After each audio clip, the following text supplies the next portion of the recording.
How optimistic are you that this super cycle in commodities really holds and continues? Yes, we're in a super cycle, commodity boom, and when it started, I thought it was going to taper down. Now, with what's happening in the world, I think we're seeing a resurgence. And for us, as a commodity-based economy, this is really great news because our revenues just go up. We're then able to put money to a number of issues, investment, capital investment, which has been going down over years. We're able to put money into social projects to address the question of unemployment and poverty. But the world is grappling, your people are grappling with a cost of living crisis as well. I want to understand, and the global investment community want to know, the political capital that you have, will you deploy that to protect credit ratings or to deliver subsidies? What is the priority for the political capital you have? Well, we've always sought to be balanced, even as we had a real inflow of revenue recently.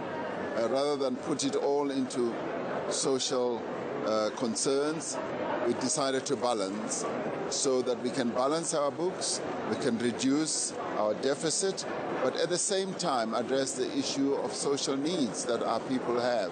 So we create that balance and the country moves on. Let's say that the bond markets go with you. They're with you at the moment. You've got a fair wind. We talk about political capital. Yeah. You have a neutral stance on the Ukraine-Russia war, as I understand it. Yeah.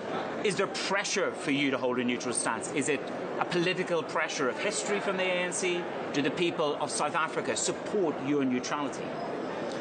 Well, people of South Africa in the main, yes, do support the stance that we've taken. And the stance that we've taken is largely born out of our own DNA, a DNA that says resolve problems through negotiation, mediation, and try to bring people together. And that is how our democracy was won. And we now carry that DNA forward, even into global issues and conflicts. We believe they should be resolved through interventions of negotiation and mediation. And I understand that that's your position. You said on Twitter last week, I've been approached to play a role in mediation within your BRICS standing. Did Putin ask you to do that? Who has requested your mediation skills?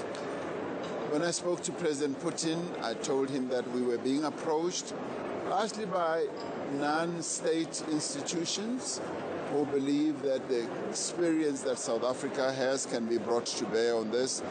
So in my discussions also with President Xi Jinping, I informed him that we are being approached, but those approaches are slow in coming forward.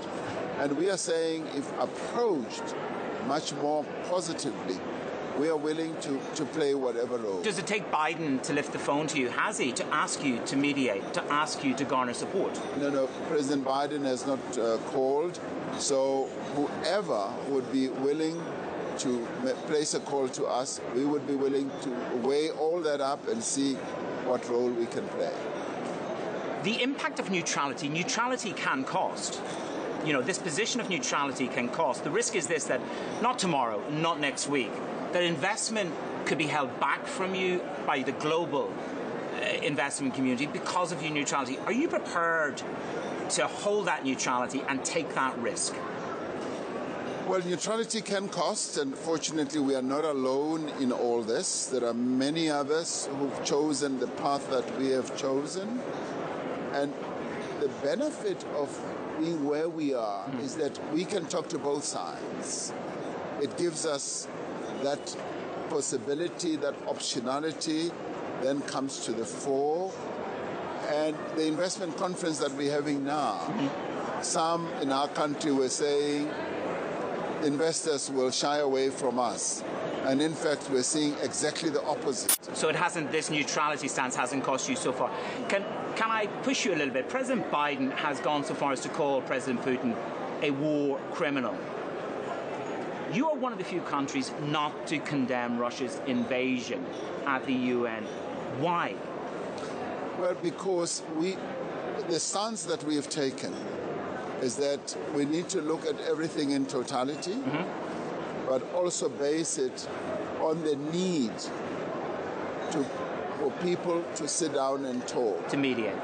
To mediate. Because I've often found that when you can play a role in mediation and getting people to negotiate, when you actually do attack them, it diminishes the positive role that you can play in finding a solution.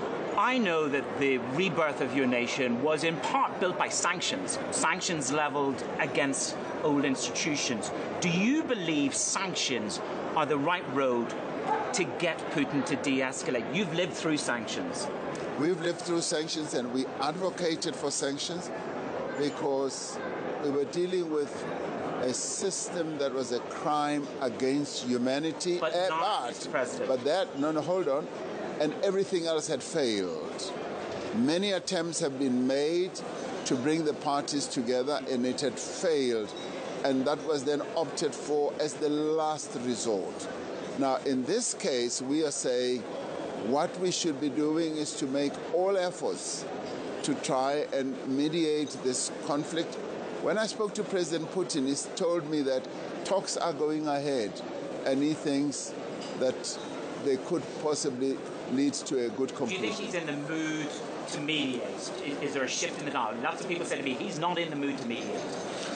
When I spoke to him, he demonstrated to me that yes, he is in the mood to have talks being successful.